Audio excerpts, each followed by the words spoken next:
নমস্কার বন্ধুরা, আমি সুমন। আপনাদেরকে আমার ইউটিউব চ্যানেলে স্বাগত। বন্ধুরা, আমি এই চ্যানেলে কিছু ভৌতিক অভিজ্ঞতা, অলৌকিক অভিজ্ঞতা বা জীবনের নানান ধরনের কাহিনীকে তুলে ধরার চেষ্টা করব। যদি বন্ধুরা আপনাদের জীবনেও এমন কিছু অভিজ্ঞতা থাকে, তাহলে অবশ্যই আপনারা আমার সঙ্গে শেয়ার করবেন। আমার ইমেল আইডি হলো sumongiri SUMANGIRI 024@gmail.com। আপনারা অবশ্যই শেয়ার করুন আপনাদের জীবনের অভিজ্ঞতা, অথবা কারোর থেকে কালেক্ট করেও আপনারা আমার সঙ্গে শেয়ার করতে পারেন। সেই অভিজ্ঞতা অথবা গল্পের কথা আমরা আমাদের চ্যানেলে অবশ্যই তুলে ধরার চেষ্টা করব। বন্ধুরা, বেশি কথা না বাড়িয়ে চলুন আজকের গল্পটি আমরা শুরু করি। গল্পটি খুবই ছোট্ট একটি গল্প। যদি আপনাদের ভালো লাগে তাহলে অবশ্যই আপনারা গল্পটিকে লাইক করবেন, শেয়ার করবেন এবং চ্যানেলটিকে সাবস্ক্রাইব করবেন। চলুন বন্ধুরা, শুরু করি গল্পটি। বন্ধুরা, এই গল্পের নাম দিয়েছি আমি ভাড়াটিয়ার শেষ রাত। কাহিনী শুরু হয় একটি পুরনো ভাঙাচোরা বাড়িতে।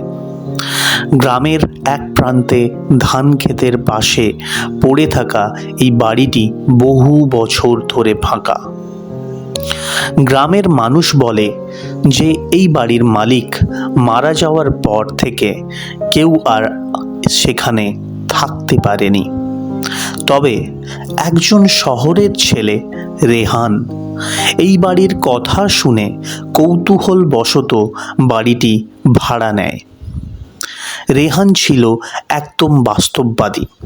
ভূত, প্রেত, অদ্ভুত ঘটনা এগুলো কোনো কিছুতেই তার বিশ্বাস ছিল না।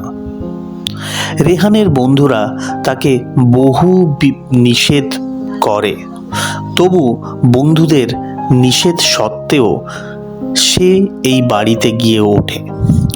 প্রথম কিছুদিন সব কিছুই ঠিক ছিল, যদিও গ্রামের কিছু মানুষ বলে রাত হলে বাড়ির আশেপাশে একটি চাপা আওয়াজ শোনা যায়, যেন কেউ হেঁটে বেড়াচ্ছে, যেন কেউ ফিস ফিস করে কথা বলছে। এক রাতে রেহান ঘুমের মধ্যে হঠাৎ একটি চাপা শব্দে জেগে ওঠে। ঘরের ভেতরের এক অদ্ভুত ঠান্ডা বাতাস বইছিল। সে দেখতে যায় কোনো জানালা বা দরজা খোলা আছে নাকি। সে দেখে যে না, সমস্ত জানালা তো বন্ধই রয়েছে, দরজা তো সে আগের থেকেই বন্ধ করেছিল। তার চোখ যায় আয়নার দিকে। আয়নার সামনে দিয়ে যেন একটি ছায়ামূর্তি হেঁটে চলে গেল। রেহান ভাবে হয়তো তার চোখেরই ভুল হবে, কিন্তু পরের রাতে আরও কিছু অদ্ভুত ঘটনা ঘটে। রেহান ঘুমোতে গেলে অন্ধকারে কারোর হেঁটে যাওয়ার শব্দ শুনতে পায়। সে উঠে পুরো বাড়ি খুঁজে দেখে, কিন্তু অদ্ভুত ব্যাপার, কেউ নেই। তৃতীয় রাতের ঘটনা আরও ভয়ঙ্কর রূপ নেয়। রাত 2টো বাজে। রেহান ঘুম থেকে জেগে ওঠে, কারণ তার মনে হচ্ছিল ঘরের মধ্যে ঢুকে গেছে কেউ। সে আলো জ্বালিয়ে দেখে ঘরের কোণে একটি মানুষ দাঁড়িয়ে আছে। খুব ধীরে ধীরে মানুষটি তার দিকে এগিয়ে আসতে থাকে। রেহান চিৎকার করে ওঠে, কিন্তু শব্দ বের হয় না তার গলা দিয়ে। গলা যেন আটকে গেছে।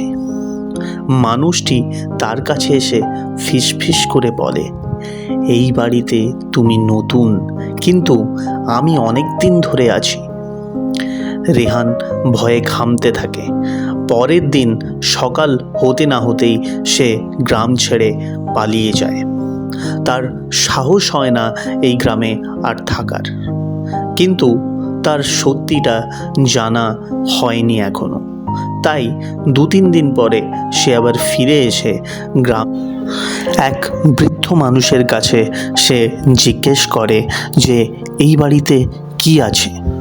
তখন ওই বৃদ্ধ মানুষটি তাকে বলে বহু বছর আগে তার এক আত্মীয় ওই বাড়িতে আত্মহত্যা করেছিল, কিন্তু আত্মার শান্তি পায়নি। সে আত্মা এখনও এই বাড়িতে থাকে এবং নতুন কোনো মানুষকে এই বাড়িতে থাকতে দেয় না। তোমার কপাল জোর খুবই ভালো রেহান, যে তুমি খুব অল্পেতেই ছাড় পেয়ে গেছো। কোনোদিন এই আর বাড়িতে থাকতে এসো না। রেহান এই কথা শুনে সত্যিটা জানতে পেরে ফিরে যায় আবার নিজের শহরে।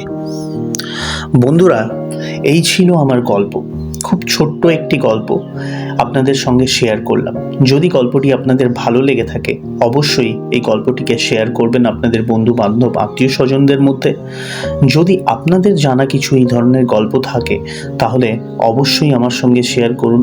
আমি এই ধরনের গল্প আপনাদের জন্য আরও কালেক্ট করার চেষ্টা করব, অথবা যদি কোনো অনলাইন প্ল্যাটফর্ম থেকেও আমি কোনো লেখা গল্প পাই সেগুলোকেও আমরা এই চ্যানেলের মাধ্যমে সম্প্রচারিত করার চেষ্টা করব। তবে বন্ধুরা, আপনাদের কাছে একটাই রিকোয়েস্ট, আমার এই চ্যানেলটি আমি শুরু করেছি, আপনারা দয়া করে সাপোর্ট করুন, লাইক করুন, শেয়ার করুন, কমেন্টে লিখুন যে আপনারা কোন ধরনের গল্প আরও শুনতে চান। আপনাদের জানা যদি আর কিছু গল্প থাকে অবশ্যই শেয়ার করুন। আমার কন্ট্যাক্ট ডিটেলস আমি ডেসক্রিপশন বক্সে দিয়ে দিলাম, আপনারা আমাকে কন্ট্যাক্ট করতে পারেন আমার ইমেলের মাধ্যমে। নমস্কার বন্ধুরা, ধন্যবাদ। ভালো থাকবেন, সবাইকে ভালো রাখবেন।